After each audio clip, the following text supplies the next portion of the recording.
मालेगाव तालुक्यातील दहिवळ येथील जिल्हा परिषद प्राथमिक शाळेतील मुख्याध्यापक श्री अशोक दुकळे सर यांचा सेवास्फूर्ती सोहळा संपन्न.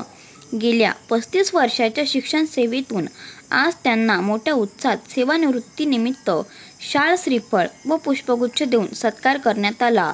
यावेळी विद्यार्थ्यांच्या डोळ्यात मात्र अश्रूंचा पाझर फुटला. एक आदर्श शिक्षक आज शिक्षण क्षेत्रात सेवानिवृत्त झाल्याने चिमुकल्या मुलांना अश्रू अनावर झाले. दुकळे सरांच्या सत्कार सोहळ्यासाठी दहिवळ ग्रामपंचायतीचे सरपंच श्री चंद्रकांत वाघ, शालेय शिक्षण समितीचे अध्यक्ष श्री शांताराम पवार, प्रगतशील शेतकरी श्री विश्वनाथ पवार, नारायण साळुंके, संजय आहिरे, राजू चेअरमन, लक्ष्मण बागुल, भाऊसाहेब आहिरे, निवृत्ती पवार, आबा साळुंके, आबा पवार तसेच शिक्षक Kundan Deore, Ananda Pawar, Deore madam, Shaikh madam, Chaudhari madam आदींनी सेवानिवृत्त दुकळे सरांचा पुष्पगुच्छ देऊन अभिनंदन व सत्कार केला. दुकळे सरांच्या शैक्षणिक कार्याविषयी अनेक चिमुकल्या विद्यार्थ्यांनी तसेच शिक्षकांनी आपले मनोगत व्यक्त केले. या सेवानिवृत्त कार्यक्रमाचे सूत्रसंचालन श्री आनंदा पवार सरांनी केले. दुकळे सरांच्या सेवास्फूर्ती निमित्ताने शाळेतील विद्यार्थ्यांना मिठाईचे वाटप करण्यात आले. चिमुकल्या विद्यार्थ्यांच्या डोळ्यात मात्र आपल्या प्रिय शिक्षकांना निरोप देताना अश्रू अनावर झाले. बघूया या अश्रुपूर्ण नयनांनी निरोप समारंभाचे दृश्य. संजू भाऊ आयरे, बावडू आयरे, लालू पवार, आमचे ज्येष्ठ बंधू विश्वनाथ अण्णा पवार आणि उपस्थित गावातील बांधव, विद्यार्थी मित्र, बंधू आणि भगिनींनो, माझे व्यवसाय बंधू भगिनींनो, हे बघा मुलांनो, आपण कोणतंही काम करत असताना निस्पृह भावनेनं आपण ते काम करत असतो आणि या कामाची पावती म्हणून उदाहरणार्थ 2018 पासून 18 झाले ना 2018 पासून तर आज 2025 7 वर्ष त्यांनी या शाळेवरती काम केलेलं आहे. परंतु असं वाटतं की त्यांनी 70 वर्ष काम केलेलं आहे. ही त्यांची कामाची पावती आहे. म्हणून आपल्या आजच्या या कार्यक्रमाचं अध्यक्षस्थान आपले जे निरोपार्थी आहेत आजचे आदरणीय दुकळे दादा यांनी करावं अशी मी त्यांना विनंती करतो. आमच्या ताई, मोठ्या भगिनी सोनवणे मॅडम या सुद्धा 31 मे रोजी रिटायर झाल्या. त्यांनी सुट्ट्या असल्या कारणानं त्यांचा जो काही निरोपाचा कार्यक्रम होता त्यांनी मालेगावला हॉटेल छान मध्ये ठेवला होता. मी काहीतरी 2-3 शब्द सांगते ते ऐका. सर, आमचे सर खूप दयाळू मायाळू होते. ते दर शनिवारी खूप भारी खेळ घ्यायचे, आमच्या गोष्टी सांगायचे. मी आज सरांबद्दल 2-3 शब्द सांगते ते तुम्ही शाळेत ऐका आणि माझी विनंती. आमचे सर गोष्टी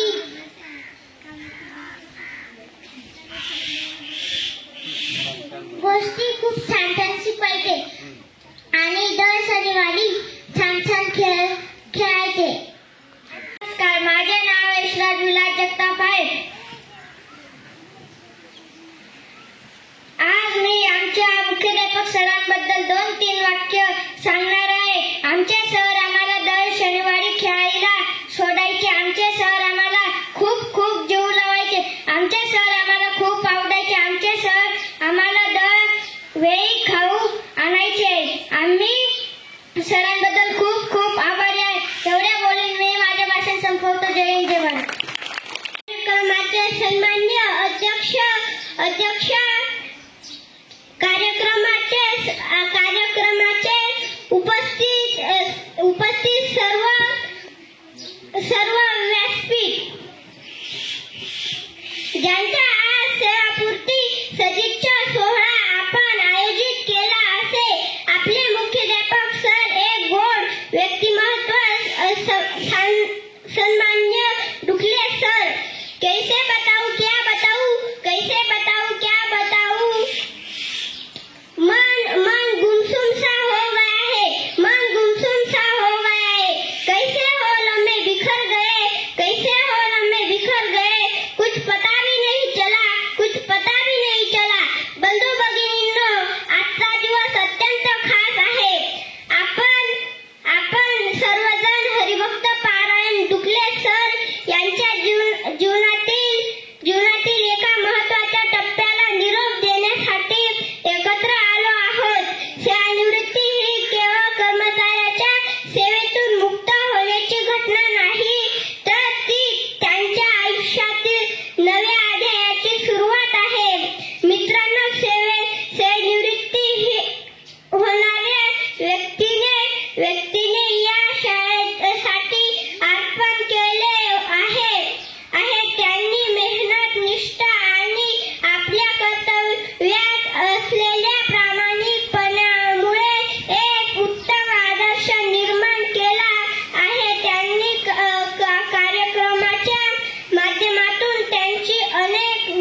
विश्वास जिंकले, अनेकांच्या जीवनात संस्कारमय बदल घडविला. कधी कधी जीवनाच्या प्रवासात असे वाटते की हा प्रवास संपला, पण खरे तर तो एक नवीन प्रारंभ असतो. आम्ही त्याचे खूप खूप आभारी आहे. त्यांची सारखे उत्तम मार्गदर्शक आम्हाला लाभले. त्यांच्यामुळे जीवनामध्ये बरंच काही शिकायला मिळाले. अशा आपल्या सर्वांच्या आवडत्या डुकले सरांना निरोप देताना मनात हुरहुर असली तरी आम्ही आनंदित आहोत की आता त्यांच्या जीवनात विश्रांती, नवी स्वप्ने आणि आनंदाचा काळ येत आहे. तेव्हा त्यांच्या पुढील जीवनासाठी खूप खूप शुभेच्छा देतो. एवढे बोलून मी माझे भाषण संपवतो. जय हिंद.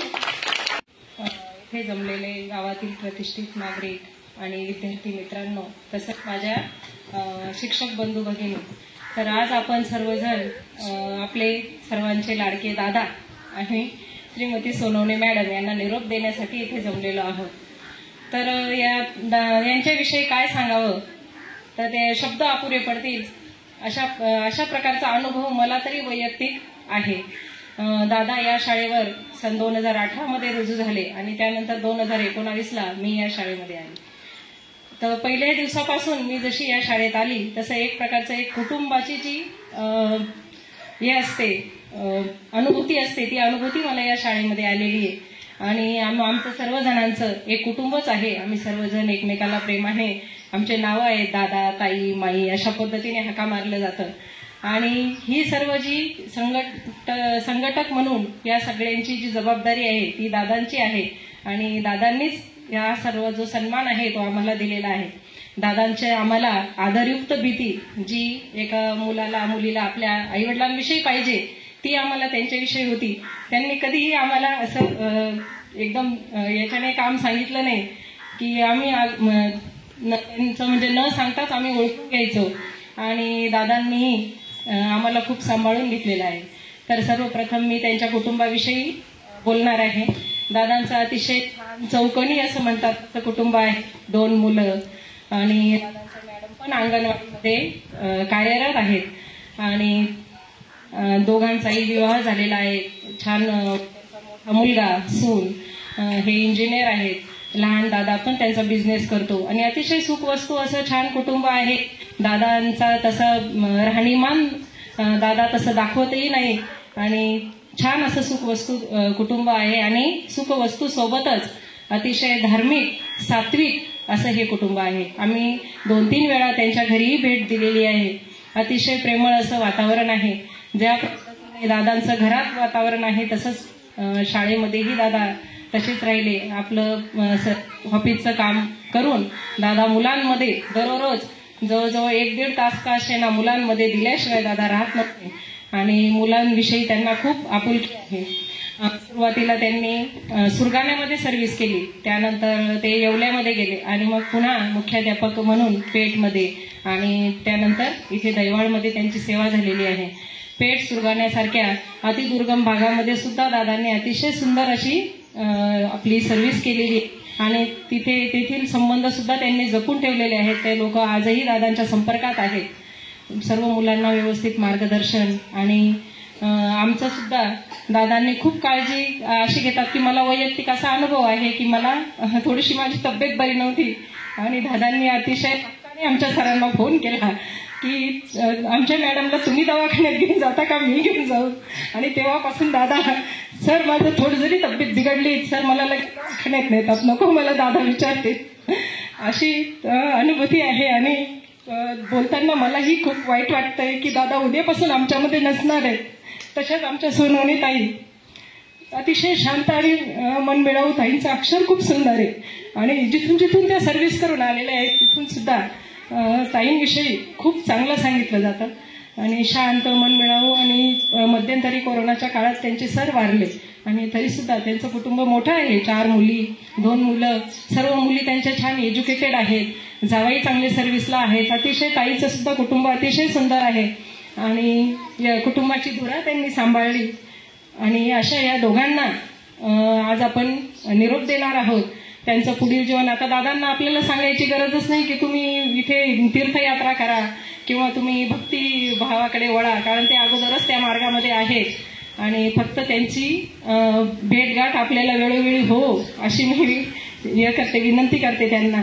आणि पुढील त्यांचं आयुष्य खूप सुखाचं, समाधानाचं, खूप शांततेचं दोघांचं जावं एवढी ईश्वरचरणी प्रार्थना करते आणि थांबते.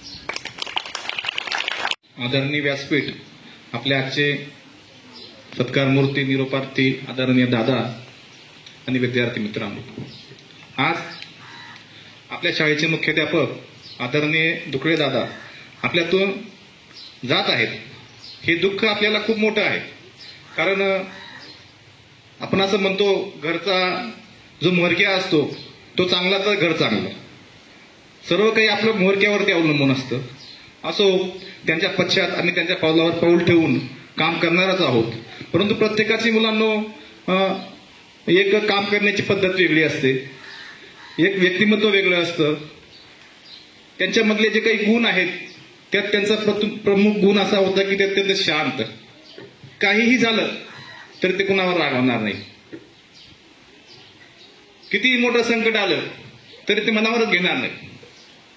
होईल बघू, आणि तेवढी वेळ निघून गेल्यानंतर माणसाला त्या गोष्टीची जाणीव हळूहळू कमी होते आणि त्यानंतर आपलं काम पण ढिलं पडतं ना, आपलं काम पण सोपं होतं. अशा म्हणजे आपले कसे प्रत्येकाचा स्वभाव वेगळा असतो. त्यांच्याकडून आता मी 2018 मध्ये या ठिकाणी शाळेमध्ये रुजू झालो, पण मला बऱ्याच गोष्टी शिकायला मिळाल्या की माणसाच्या जीवनामध्ये आपण जीवन जगत असताना आपण नेहमीचं वागणं आणि आपलं औपचारिक वागणं वेगळं असतं, अनौपचारिक वागणं वेगळं असतं. परंतु समाजामध्ये वावरत असताना आपल्या अंगी कोणते गुण असले पाहिजेत, त्यांचं एक आध्यात्मिक व्यक्तिमत्व आहे. ते शाळा करून हप्त्यातून 3 दिवस ते प्रवचन अध्यात्मामध्ये रममान होतात, प्रवचन करतात, गावोगावी जातात. याच्यापुढे असं मी असं त्यांच्या तोंडून ऐकलेलं आहे की ते वानप्रस्थ म्हणजे संसार सोडून ते जाणार आहेत असं म्हणतात. परंतु दादा, माझी तुम्हाला एक विनंती आहे, तुम्ही तुमचं अध्यात्म या ठिकाणी चालूच आहे, चालू राहू द्या, परंतु आपल्या कुटुंबाची सुद्धा काळजी घ्या. तुम्ही आजपर्यंत शाळेला वेळ दिला, लोकांना वेळ दिला, आता यानंतर तुम्ही आपल्या कुटुंबाला वेळ द्या. तसंच आपल्या ज्या ताई आहेत त्यांचे विचारांचं जे जीवन आहे संकटमयच आहे. त्या एकट्या आहेत, 2 मुलं आहेत, सुना आहेत. त्यांनी पण या ठिकाणी अत्यंत चांगल्या प्रकारे सेवा केलेली आहे. मी आपल्या गावाच्या वतीनं, आपल्या शाळेच्या वतीनं दोघांना पुढील वाटचालीसाठी भावी शुभेच्छा देतो. या ठिकाणी थांबतो. जय हिंद. व्यासपीठावर उपस्थित मान्यवर आणि आजच्या आपले निरोपार्थी, प्रथमतः मी कधीच अशी स्टेज डेअरिंग अजून केलेली नाही, परंतु पहिल्यांदाच मी सगळ्यांसमोर बोलते. त्याबद्दल माझे 2 शब्दही चुकले असतील तर तुम्ही पदरात घ्याल एवढी अपेक्षा. आज दादांचा निरोप, मला एवढंच म्हणायचं आहे का झाले बहुत होतील बहु पण या समया, या उक्तीप्रमाणे आमच्या दादांचा स्वभाव. दादांना किती जरी राग आला तरी दादा कधीच व्यक्त व्हायचे नाही की तुमचं हे चुकलं. न बोलताच आमच्याकडून सगळे कामं ते व्यवस्थितपणे आणि सामंजस्याने करून घ्यायचे. आणि त्यांच्या हाताखाली काम करणं म्हणजे एक प्रकारचा असा अनुभव यायचा की आमचं एक कुटुंब आहे आणि त्या कुटुंबात जर म्होरक्या व्यवस्थित राहिला तर ते कुटुंब अतिशय व्यवस्थित चालतं. त्याप्रमाणे त्यांनी आमच्याकडून कामही करून घेतली आणि शाळेचा बराच जो उत्कृष्ट असं कारभार केलेला आहे तो अतिशय सुंदर असा होता. कधीच आमच्या जेवढा सहवास झाला 6-7 वर्षात आमचं कधीच एकमेकांबद्दल स्टॉपमध्ये कधीच एकमेकांबद्दल कधीच दुजाभाव कधीच झालेला नाही. त्यांनी सामंजस्याने प्रत्येक प्रश्न हा सोडवलेला आहे. किती संकट आले तरी ते म्हणायचे का संकटांना घाबरायचं नाही, संकट येतील आणि जातील, परंतु आपण आपलं कर्तव्य करायचं आणि कर्तव्याला न घाबरता न डगमगता आपण आपलं कर्तव्य पार पाडायचं. ईश्वर आपल्याला भरभर देईल आणि त्या उक्तीप्रमाणे आम्ही आमची कामं व्यवस्थितपणे हाताळत असतो. तसेच आमच्या ताई या शब्दातच सगळं काही आलंय. एक मोठी बहीण, कोणतंही दुःख कोणतीही समस्या त्यांच्याकडे गेलं तर ताई एकदम सामंजस्याने एकदम व्यवस्थितपणे आम्हाला सोडून द्यायच्या का असं नाही असं करा, तसं नाही तसं करा. आणि त्यामुळे आम्ही या अंगणात जेव्हा यायचो शालेय प्रांगणात, तेव्हा आम्हाला असं वाटायचं की आम्ही सगळे घरचे दुःख सगळे विसरून त्या प्रांगणात आल्यानंतर आम्हाला एक कुटुंब असं आम्हाला जाणवायचे. त्यानंतर आमचे अण्णा आले. अण्णांना थोडं अगोदर आम्हाला वाटायचे की अण्णा गावाची थोडंसं आम्हाला त्यांना भीती वाटायची की अण्णा खूप कडक आहेत बुवा, परंतु जो माणूस वरून कडक दिसतो तसा तो आतून एकदम प्रेमळ असतो. आणि तशी त्यांची आम्हाला उक्ती पण दिसली, त्याप्रमाणे ते अण्णा तसे वागत आहे आणि वागतात. आता मोठी धुरा म्हणजे दादांनी सगळ्यात महत्वाची धुरा आता त्यांच्यावर जबाबदारी सोपून दादा आता कार्यमुक्त होत आहे. त्याच्यामुळे ते दादांच्या पावलावर पावलं ठेवून शाळेचा विकास कसा होईल या दृष्टीने तेही त्या पद्धतीने पदक्रमण करते. एवढं बोलून मी माझे इथे 2 शब्द संपवते. जय हिंद, जय महाराष्ट्र. सन्माननीय डुकळे सर, तसेच गावातील सरपंच, गावातील ज्येष्ठ नागरिक, विश्वनाथांना, तसेच शालेय समितीचे अध्यक्ष, सर्व सदस्य, उपाध्यक्ष आणि विद्यार्थी मित्रांनो, आज डुकळे सरांचा सेवानिवृत्तीचा कार्यक्रम म्हणजे एक अविस्मरणीय आठवणीचा दिवस. डुकळे सरांचा एक अविस्मरणीय देवावासियांशी जिव्हाळ्याचा संबंधाचा शेवटचा दिवस. डुकळे सरांविषयी बोलायचं म्हटलं तर एक वाक्य मला आठवतं, mercy, pity, peace and love are the ideal person qualities. म्हणजे माणसाच्या जीवनामध्ये दया, क्षमा, शांती आणि करुणा हे जे आदर्श गुण असतात, हे आदर्श गुणांची पावती म्हणजे आमचे डुकळे सर. विद्यार्थ्यांच्या पालकांचा कितीही रोष असला, विद्यार्थ्यांचे पालक कितीही रोषाने आले शाळेमध्ये, तरी त्या पालकांचा रोष शांत डोळे मिटून ऐकणारे शिक्षक म्हणजे आमचे डुकळे सर. पालकांची समस्या असेल, ही समस्या शांतपणे ऐकायचे व मग त्या पालकाला सविस्तर अशी सहानुभूती देऊन त्या पालकाची समस्या सोडवून त्या पालकाला त्या विद्यार्थ्याविषयी आवड निर्माण करून, शाळेविषयी आवड निर्माण करून देणारे प्रथम शिक्षक म्हणजे आमचे डुकळे सर. डुकळे सरांविषयी बोलायचं म्हटलं तर शाळेची शिस्त, शाळेतील कर्मचाऱ्यांची शिस्त, शाळेच्या विद्यार्थ्यांची शिस्त, नवे तर शाळेचे विकासाच्या दृष्टीने अवरात्र ड्युटीच्या जो तास होता तो तासाव्यतिरिक्त त्यांनी आपल्याला या दैबाळ गावासाठी देऊ केला आहे. डुकळे सरांनी त्यांच्या कारकिर्दीमध्ये जी शाळा आहे दैबाळ गावाची जिल्हा परिषद शाळा, हिचे सर्वांपणे विकास करून दाखवला. अवघ्या 7 वर्षामध्ये जणू काही ते 70 वर्षाचे आपल्याला लाभलेले होते अशी त्यांनी कारकीर्द करून दाखवली. खरंच डुकळे सर हे एक आदर्श व्यक्तिमत्व आपल्या दैबाळ गावाला भगवान कृपेने लाभलं होतं. परंतु वयाची आठ असल्या कारणाने आज आपण त्यांच्यापासून विमुक्त होत आहोत. असो, डुकळे सर ज्यावेळेस आम्ही या ठिकाणी शालेय कामासाठी आलो त्यावेळी प्रथम हजेरी लावणारे आपल्या मुख्याध्यापक हे सर्वात प्रथम हजर असते. ज्यावेळी शाळेत आम्ही प्रथमतः यायचो तर स्टॉप नसताना देखील डुकळे सरांनी हजेरी लावली असायची. म्हणजे हजेरीच्या बाबतीतही त्यांच्याकडे कोणत्याही प्रकारची घराणे घेण्याची कारण नव्हतं. आपल्या सर्व कर्मचाऱ्यांना, आपल्या गावकऱ्यांना आदर्श असं व्यक्तिमत्व डुकळे सरांच्या माध्यमातून लाभलं होतं. शाळेच्या विकासाच्या दृष्टीने त्यांनी अहोरात्र परिश्रम करून शाळेचं बांधकाम, शाळेच्या कॅम्प्युटरविषयी माहिती, शाळेच्या बँकेविषयी माहिती, ज्या ज्या माहिती त्यांना भेटल्या त्या वेळेस स्वतः जाऊन त्यांनी आपल्या शाळेसाठी विकासाची कामे आणली. तसेच गावाच्या दृष्टीने ज्या ज्या ठिकाणी त्यांना काही अडचणी वाटल्या त्या अडचणींना सहानुभूतीने शालेय समितीचे मीटिंग घेऊन त्या मीटिंगद्वारे त्यांनी तो प्रश्न सोडवण्यासाठी अहोरात्र परिश्रम घेतले. असो, आज डुकळे सरां जाण्याविषयी एक म्हणावंसं वाटतं की जाताना डुकळे सर आम्हाला तुमची नेहमीच आठवण राहील आणि आमच्या गाववासियांच्या वतीने, सरपंचांच्या वतीने, तसेच आजी माजी विद्यार्थ्यांच्या वतीने भावी जीवनात तुमच्याकडनं असेच चांगले कार्य घडो, तुमच्या जीवनातील सर्व स्वप्न साकार हो ही शुभेच्छा व्यक्त करतो आणि इथे थांबतो. रामकृष्ण. माझ्या सेवानिवृत्तीच्या प्रोग्रामसाठी उपस्थित आपल्या गावचे प्रथम नागरिक, त्याचप्रमाणे आमच्या शालेय व्यवस्थापन समितीचे अध्यक्ष, सर्व सदस्य, प्रतिष्ठित नागरिक आणि सर्व व्यवसाय बंधू भगिनींनो, आणि विशेष म्हणजे आम्ही दोघेही एकाच दिवशी सेवानिवृत्त होण्याच्या फक्त 1 दिवसामुळे शासनाच्या प्रशासकीय नियमानुसार आमच्या आदरणीय ताई सोनवणे मॅडम तर आणि माझ्या विद्यार्थी बालमित्रांनो, माझी आजी विद्यार्थ्यांनो, तर आज सेवेतल्या 35 वर्ष आणि 3 महिने एवढी सेवा या शिक्षण क्षेत्राशी आमची झालेली आहे. यामध्ये सर्वात पहिली आमची नेमणूक 26 मार्च 1990 रोजी ही सुरगाणा तालुक्यामध्ये प्रतापगड या गावी झाली होती. माननीय हरिश्चंद्रजी चव्हाण साहेबांचं ते गाव होतं. त्यावेळेस ते पंचायत समिती सदस्य, जिल्हा परिषद सदस्य होते आणि त्यांच्या गावामध्ये किमान 8-9 वर्ष सेवा करण्याची संधी मिळाली. अतिशय दुर्गम भाग, परंतु सेवेमध्ये पहिल्यापासून अशी वृत्ती होती की अगदी तन मन धन झोकून कार्य करायचं. नुसतं शाळेच्या वेळेतच सेवा करायची असं नाही, त्या गावामध्येच शाळेलाच एक कडवी काढून तिथं आम्ही राहायचो.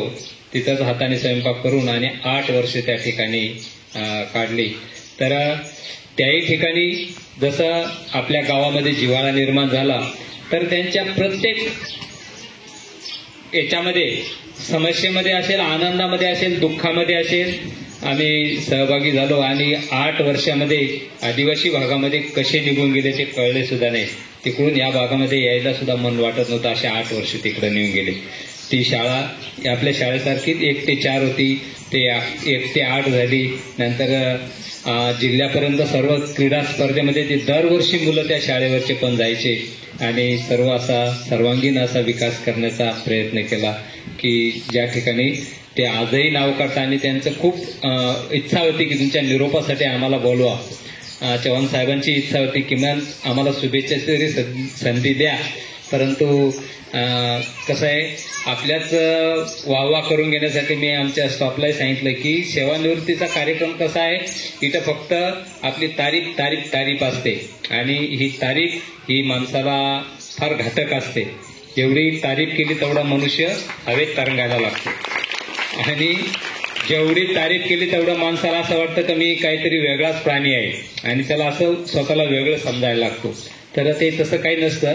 तर ते एक काही चांगल्या गुणांची ती वाहवा असते, तर ठीक आहे, ते करावंच लागतं, ते एक नियम आहे. तर त्यामुळे मी हा मोठा कार्यक्रम थांबवला. कारण जेवढे बी निरोप समारंभ पाहिले की त्यांच्या गळ्यामध्ये माळांचा ते इतके माळा पडतात आणि त्यांना उभं राहून कंटाळा येतं. फक्त त्यांची तारीफ. तर ठीक आहे, त्यांच्या कार्याचा गौरव असतो, तो ते योग्य पण असतं. परंतु वैयक्तिक ते आवडत नाही की मला की तारीफ म्हणजे एक प्रकारचं विष असतं माणसाला, की जेव्हा तारीफ केली जाते तर ते समजायचं की आपलं काहीतरी इथून पतन होणार आहे असा एक समज असतो. म्हणून तारीफ खूप चुकीची असते, प्रशंसा खूप चुकीची असते असं मला वैयक्तिक वाटतं. तर त्यानंतर सुरगाण्यामधून माझी बदली मालेगावमध्ये झाली. मालेगावमध्ये आमच्या गावाशेजारी चोंडी शाळेवरती तिथं 12 वर्षे सेवा झाली. ती ही शाळा जसं आता आपल्या शाळेचं वर्णन करताना येईलच की एकदम ज्यावेळेस आलो त्यावेळेस शाळेची परिस्थिती खूपच अशी कमी होती आमच्या चोंडी शाळेची. त्याही ठिकाणी आपण तन मन धनारे कार्य केलं. जसं अगदी त्या ठिकाणी मुलांमध्ये खो खो खेळताना 2 वेळेस माझा पाय फ्रॅक्चर झाला. परंतु ती मुलं आमची सर्व खो खो, कबड्डी, लंगडी, त्यावेळेस लंगडी आणि खो खो, कबड्डी हे लहान गटामध्ये बी घ्यायचे. तर त्याच्यामध्ये 1 नंबर तालुक्यापर्यंत, जिल्ह्यापर्यंत नव्हते जात, लहान मुलं होते 1 ते 4चे. तर तिथे गेले. नंतर 13 वर्षानंतर मग पदवीधर शिक्षक म्हणून माझी एरणगाव आणि एरणगाव अनकाई या शाळेवरती काही गेले. त्या शाळेवरती थोडी सेवा झाली. एरणगावला 6 महिने आणि अनकाई इथे 14 महिने झाले. त्यानंतर अनकाईवरून बाळापूर येथे येवल्यामध्ये मुख्याध्यापकपदी 2012 साली पदोन्नती झाली आणि 12 पासून तर 25 पर्यंत मुख्याध्यापक पदावरती सेवा झाली. तिथं अनकाई, त्यानंतर बाळापूर, विसापूर आणि त्यानंतर 2016 साली परत पेठला बदली झाली. पेठला बदली झाल्यानंतर मात्र खूप जीवनामध्ये एक मोठ्या प्रकारचं डिस्टर्ब झालं, कारण फार दूर जाणं म्हणजे फार अवघड होतं. परंतु त्यावेळेस मनात ठरवलं की ही पनिशमेंट नाही तर आपल्याला एक संधी आहे परत आदिवासी भागामध्ये सेवा करायची. पहिली ती 8वीची शाळा होती. त्याही शाळेमध्येच एक पडवीला रूम काढून घेतली, पार्टिशन करून घेतलं आणि त्या शाळेमध्येच राहायचो. आमची ती हातरुंडीची शाळा प्रताप पेठमधली 24 तास चालायची. आपल्या अध्यक्षांसारखे तेही तरुण मुलगा होता आमचे तिथले सरपंच, त्यांनी ग्रामपंचायतमधून डायरेक्ट 2 लाखाचं साहित्य शाळेसाठी त्यांनी आणून दिलं, कारण त्यांचे दोन्ही मुलं तिथं शिकायला होते. ते म्हणे मला मुलांसाठी बाहेर मुलं पाठवायची आहेत, त्यांना 70-70 हजार रुपये भरण्यापेक्षा मी माझी मुलं तुमच्याच हाताखाली शिकवेल. आणि आमची शाळा 24 तास चालायची. त्या ठिकाणी प्रत्येक गल्लीमध्ये अभ्यासाची व्यवस्था केली होती, कारण मोठ्या मुलींना शाळेत रात्रीच्या अभ्यासाला बोलवत नव्हतं आम्ही, तर त्यांना जे तिथं असे सोलर लॅम्प बसवलेले होते, त्या सोलर लॅम्प खाली मुलींना गल्लीतल्या तेवढ्या 8-10 मुली तिथं बसवायच्या. मी रात्री 8, 9, 10 वाजेपर्यंत, आता तिथं फिरणं म्हणजे जरा रिस्की राहायचं, पण तरी बी एक टॉर्च घेऊन आणि प्रत्येक त्या मुलांच्या ग्रुपमध्ये त्यांचा कसा अभ्यास चालला त्यांना अभ्यास द्यायचं. 2 पाडे होते, एक पाड्यामध्ये 1 किलोमीटरचं अंतर होतं. एक पाड्यावरती 1 दिवस द्यायचा, दुसऱ्या पाड्यावरती दुसरा दिवस, आणि पूर्ण तेच काम आपल्याला काय. आणि सगळ्यात महत्वाचं म्हणजे बसून राहणं आपल्याला आवडत नाही. बसून राहणं म्हणजे ते जसं काही उंदराची अशी एक खासियत आहे बघा, उंदीर असा प्राणी आहे की त्याचे दाताने जर त्याला कुरतडलं नाही तर त्याचे दात वाढून जातात आणि तो काही दिवसाने एक्सपायर होऊन जातो. तसं एक शरीराला अशी सवय लावून गेली आमच्या की जर बसून राहिलं तर अजिबात सहन होत नाही. त्याच्यामुळे जिथेही गेलं तिथं खूप काम करण्याचं, रात्री 10 वाजेपर्यंत फिरत राहायचं त्या मुलांना. तर 2 वर्ष तिथं पण असे मुलांना लळा लागून गेला होता की आपल्या स्वतःच्या पित्यासारखंच त्यांना वाटायचं. आणि योगायोगाचं का 2च वर्षामध्ये पेठवरून डायरेक्ट मालेगावला 2018 मध्ये या ठिकाणी यायला मिळाली. आणि एवढ्या लांबून तिथून 150 किलोमीटर जाण्यापेक्षा इथं 40 किलोमीटर एकदम सोपं वाटलं. आणि असं शेवटचा टप्पाही असं ठरवलं की इथं खूप काही चांगलं करायचं. आणि योगायोगाने इथला स्टॉप इतका उत्साही लाभला की देवरे मॅडम होत्या, आमचे सर्व देवरे सर होते, यांचं एकदम उत्साही. आणि त्याच्यामध्ये वाघ सर आम्हाला भेटले त्यानंतर. आणि विशेष म्हणजे ह्या गावची उत्सुकता की सर्व लोकांचं शाळेवरती इतकं अमाप प्रेम आहे. त्या इतर शाळांपेक्षा मला एक वेगळी गोष्ट जाणवली. ज्यावेळेस आम्ही सांस्कृतिक कार्यक्रम या ठिकाणी मुलांचा आपण ठेवला, त्यावेळेस इतकं भरभरून लोक मुलं आपल्या पाल्यांचं कौतुक करायचं. मी आयुष्यामध्ये फक्त सांस्कृतिक कार्यक्रम फक्त आपल्या दैवाळमध्येच आयोजित केले आणि त्याचा इतका अनुभव छान आला की ते 3 तास मुलं अगदी उत्साहाने आपले प्रेझेंटेशन करायचं आणि त्याचं सर्व सहकार्य आमच्या स्टॉपला जायचं ते. आणि इतकं भरभरून त्या ठिकाणी आपल्याला सहकार्य मिळतंय या पालकांचं. विशेष म्हणजे या पालकांचं इतके सुज्ञ पालक आहे आपल्या गावातले की शाळेवरती इतकं अमाप प्रेम आहे की एकच वेळेस त्यावेळेस आपले बाबुल भाऊ अध्यक्ष होते, त्यांना आमचे विस्तार अधिकारी आले आणि या शाळेच्या पाठीमागे खूप घाण होती. त्यावेळेस त्यांनी एकाच वेळेस सांगितलं बाबुल साहेबांनी की हे असं आहे. शाळेच्या ज्यावेळेस गावातल्या पालकांना कळालं तर या ठिकाणी माती टाकायला आणि सहकार्य करायला ट्रॅक्टरला घुसायला जागा जात नव्हती, एवढे ट्रॅक्टर या गावातले या ठिकाणी मदतीला उभे राहिले. JCB म्हणजे एखाद्याचं असं मोठं कार्य कसं एखादं चालव असं इतका मोठा उत्साह शाळेविषयी आहे. आम्ही कुठली देणगी मागायला शाळेत फिरल्यानंतर 50-60 हजार रुपये एकाच दमी तयार झाले होते आणि पूर्ण कंपाऊंड आपलं एकाच प्लॉटमध्ये तयार झालं होतं. आणि जी बी वस्तू मागितली त्यानंतर काही दिवसानंतर आदरणीय नाना सरपंच झाले. नानांचं तर शाळेमध्ये इतकं पॉझिटिव्ह हे आहे की इतकं चांगले विचार आहेत की शाळेला सर सांगा काय चांगलं देत आहे. विद्यार्थ्यांना दप्तर दिले, विद्यार्थ्यांसाठी वह्या पुस्तकं जे लागेल ते द्यायला त्यांनी. त्यानंतर संगणक, आमची शाळा तुम्ही सर्व मुलांना संगणकामध्ये प्रवीण करा, त्यासाठी स्वतः त्यांनी ग्रामपंचायतच्या माध्यमातून आपल्या शाळेला संगणक उपलब्ध करून दिले. आणि आपले अध्यक्ष तर एक आपल्या शाळेची म्हणण्यापेक्षा गावाची एक बुलंद तोफच आहे. असं शाळेविषयी इतकं प्रेम पाहिजे. आणि शेवटी सर्व विद्यार्थी तर प्रेमाचे भुकेलेच आहेत, त्यांना जर प्रेम दिलं तर ते आपल्याजवळ येणारच आहेत. फक्त आता पुढचा टप्पा जसं की सरांनी सांगितलं की आम्ही फ्युचरविषयी आमच्या भविष्याविषयी आता पूर्ण वेळ अध्यात्मासाठी देणार आहोत. तर कुटुंबाची काळजी होती तीही मिटली आणि शाळेची काळजी होती तीही मिटली. की शाळेमध्ये असं एक इतके खंबीर व्यक्तिमत्व पवार सरांच्या रूपाने लाभलेलं आहे की असं वाटणार नाही की आपण गेल्यानंतर ही शाळा प्रगतीला खाली येईल. तर उलट या शाळेचा जास्त विकास होईल. कारण या शाळेतले शिक्षक सर्वात महत्वाचं म्हणजे आता एवढ्या 8-10 शाळेचा अनुभव आला की विशेष म्हणजे या शाळेतल्या एका शिक्षकालाही साधं तंबाखूचं सुद्धा व्यसन नाहीये. एकदम निर्व्यसनी आणि प्रामाणिकपणाने काम करणारा, उत्साहाने काम करणार आहे. पवार सर अगदी दूरदृष्टी आहे. आणि आमचे शेख मॅडम आहेत, अतिशय मेहनती, सांस्कृतिकमध्ये त्यांचा अतिशय उत्कंठ आहे. देवरे मॅडम आहेत. आमच्या ताई सर्वांचा एक आधारस्तंभ होता. त्याही आमच्याबरोबर दूर होत आहेत आपल्या शिक्षण क्षेत्रापासून. मोरे मॅडम आहेत. नंतर आता आपल्यासाठी विशेष लाभाची गोष्ट म्हणजे चौधरी मॅडम या ठिकाणी जेव्हा जॉईन झाल्या तर त्यांनी पूर्ण एका आदर्श आणि जबाबदार शिक्षकाची भूमिका त्या ठिकाणी पार पाडतायत. आणि विशेष म्हणजे या वर्षापासून आपल्याकडे 5वीची शाळा ओपन होत आहेत. सर्व विद्यार्थ्यांच्या अभिमानाची बाब आहे. तुम्हाला चांगल्या प्रकारचं या ठिकाणी शिक्षण मिळणार आहे. आणि आपले मुख्याध्यापक अतिशय खंबीर आहेत. तर विद्यार्थी मित्रांनो, तुम्हाला एकच महत्वाची गोष्ट आहे की सर्वांसाठी एक आदर्श जर तुम्हाला घ्यायचा असेल तर कुठलंही कार्य करताना हे कसं अंग राखून करायचं नाही, ते सर्वस्व झोकून करायचं. तन, मन आणि धनाने. तन म्हणजे शरीराने. शरीराचं असं की राखून काम करायचं नाही. राखून काम केलं की आपल्याला यशही तेवढंच मिळतं. बघा, ज्यावेळेस लॉंग जम्प जी लांब उडी मारली जाते त्या लांब उडीमध्ये सर्व लांब उडी मारतात, परंतु काही सेंटीमीटर फक्त एखाद्याची उडी लांब जाते आणि त्याच्यावर त्याला गोल्ड मेडल मिळतं. कारण त्यांनी सर्वस्व पणाला लावलेलं असतं. म्हणून तुम्ही विद्यार्थी दशेमधून ज्यावेळेस पुढे जाल तर तुमचं ज्यावेळेस सर्वस्व पणाला लावा. कारण तुम्ही काय करता, तुमची जी शक्ती आहे ही शक्ती अशी विकेंद्रित होऊन जाते.